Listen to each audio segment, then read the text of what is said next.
welcome to Red VTV, supported by A-Star Recruitment for the 2019 season. Following Saints' 22-6 victory here at the K-Com Stadium. I keep wanting to call it the KC as well. Yeah.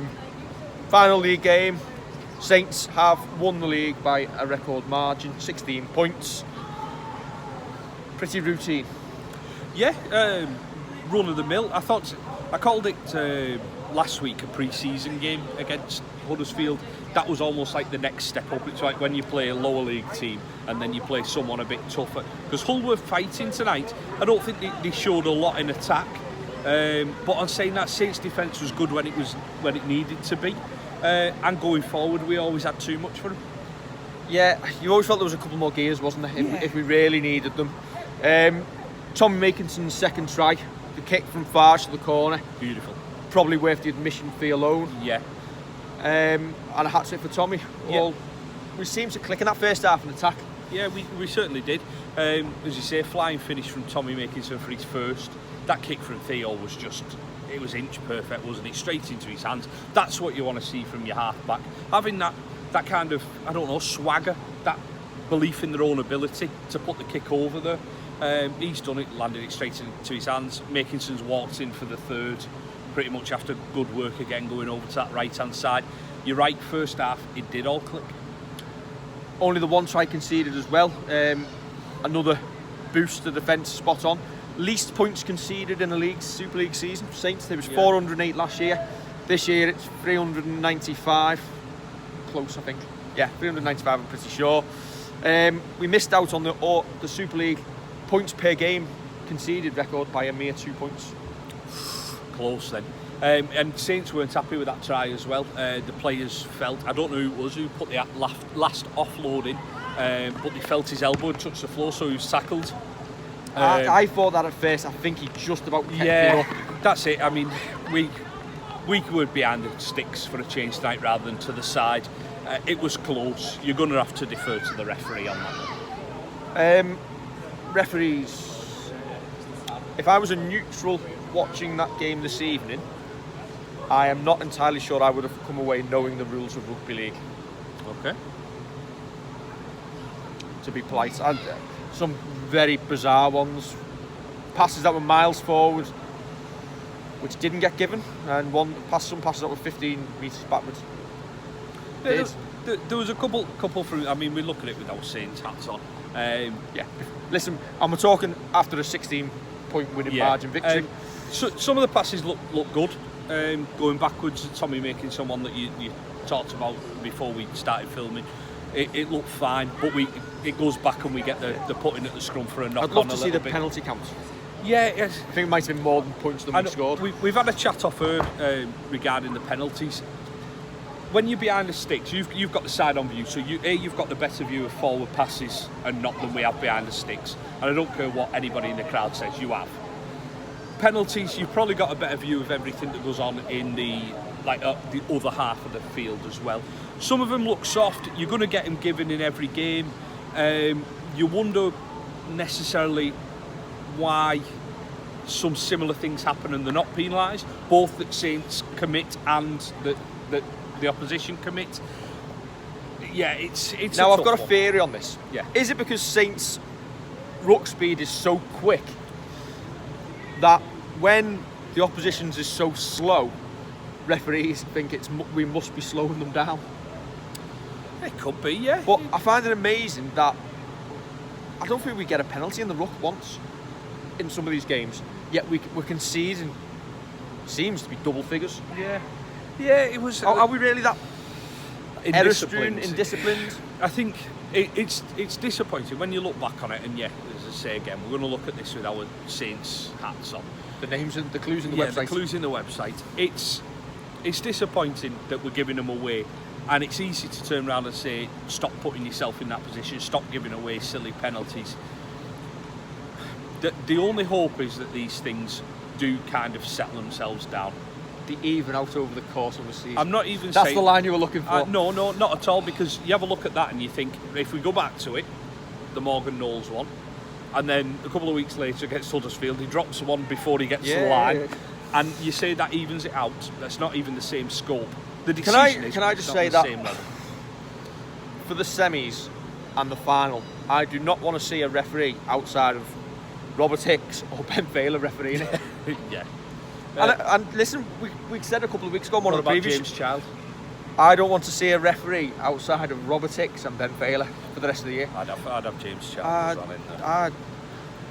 I think we said on the preview show the other week, didn't we, that we hope it didn't mean that Robert Hicks won't referee a Saints game. Yeah. Let's hope that. Anyway, these refs have got to learn. Let's get off refs. Let's get off refs. Two teams have just played. The Saints have absolutely bullied Hull. Consider Hull needed to win to get into the playoffs.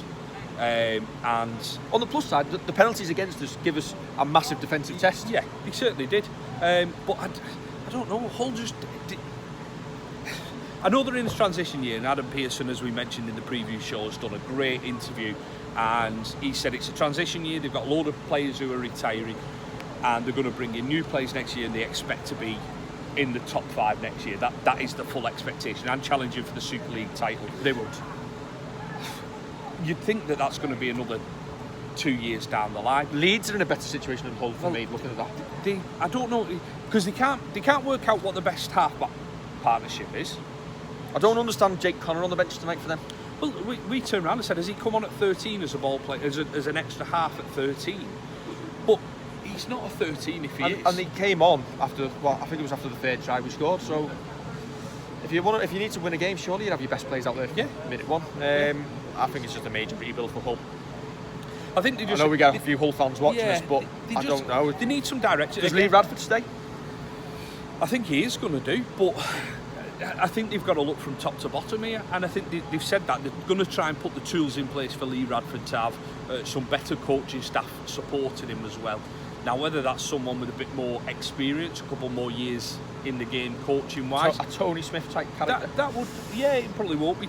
Won't be Tony Smith. Won't be him, but someone along them lines who can kind of guide him, and when things are getting tough, he can kind of bounce ideas off. And won't necessarily be his boss, but will be someone he can go and chat to.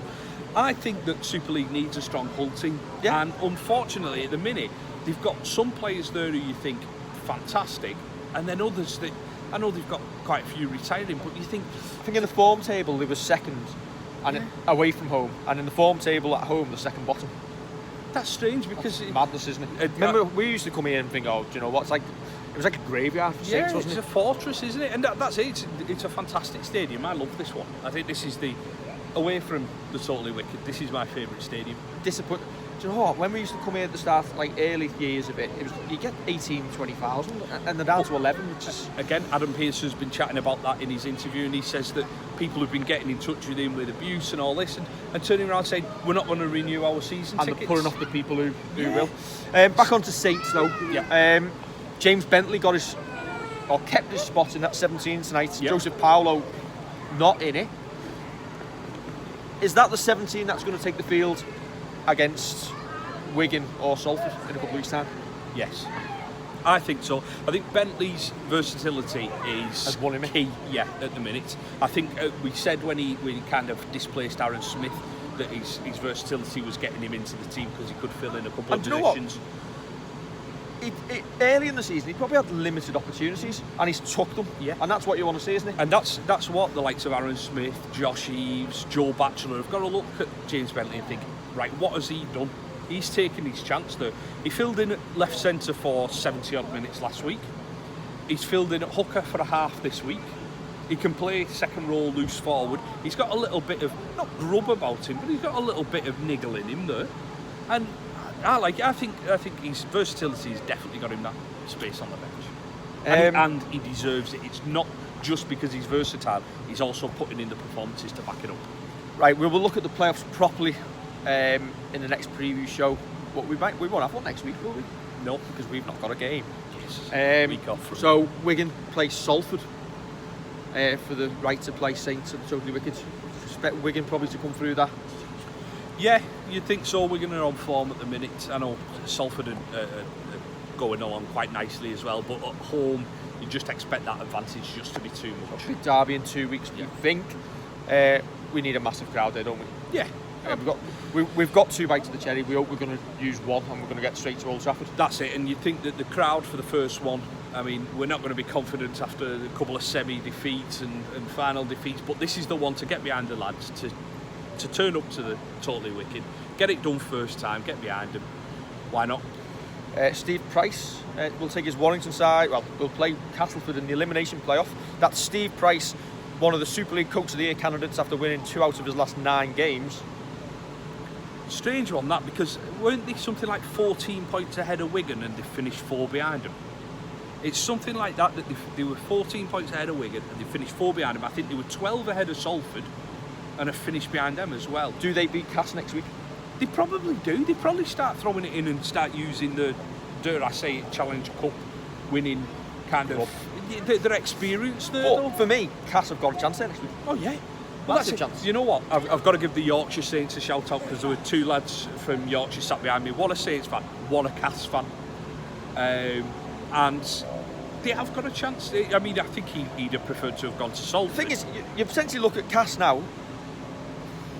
Cass's route to Old Trafford, they finished 5th, but it's not insurmountable, is it? They've got Warrington away next week. With Warrington's run of form, Cass could take them. Yep. Then potentially Salford, should they lose, and then the loser of Saints Wigan. Well, yeah, that's it. Everybody, it's not. Everybody's got a chance. It's knockout rugby. It's like the Nobody's Challenge Cup now. That's what it is. But I think they could go to. They should go to Warrington full of confidence. London going down. Shame. Sydney's kidney will be all right. He will be. I'll be in touch. Yeah, you know what? It's one of them. The league table doesn't lie. If you're dead bottom at the end of the season, unfortunately, it's your time to go down. It is a shame though, because I do like London. I like the hospitality down there. I know some people didn't like the plastic pitch, the setup at Ealing. That said, if Toronto it's another one come up, yeah, then that's a wide open championship next season and a real chance for London to come back. Yeah, that's it. I mean, we spoke about it on the preview show again. We spoke about it in the car on the way over here. I prefer us to see us go to 14. Here's one. Is it Danny Ward? Chance for him maybe here, if Lee Radford doesn't get retained? I think he will get retained, to be honest, but I don't know, you get half a dozen 8 games into next year and somebody's looking for a coach, whether that be a whole... He's got to be your first choice, hasn't he? Yeah, a whole of Leeds or someone like that. You'd imagine that he's going to be one of them that people are going in for. Him and Ian Watson are the 2 probably hottest properties in the English coaching game. Right, I think we'll wrap it up before somebody gives another penalty against us. Don't forget to like, share and subscribe, and we will see you probably in a fortnight. Catch you soon.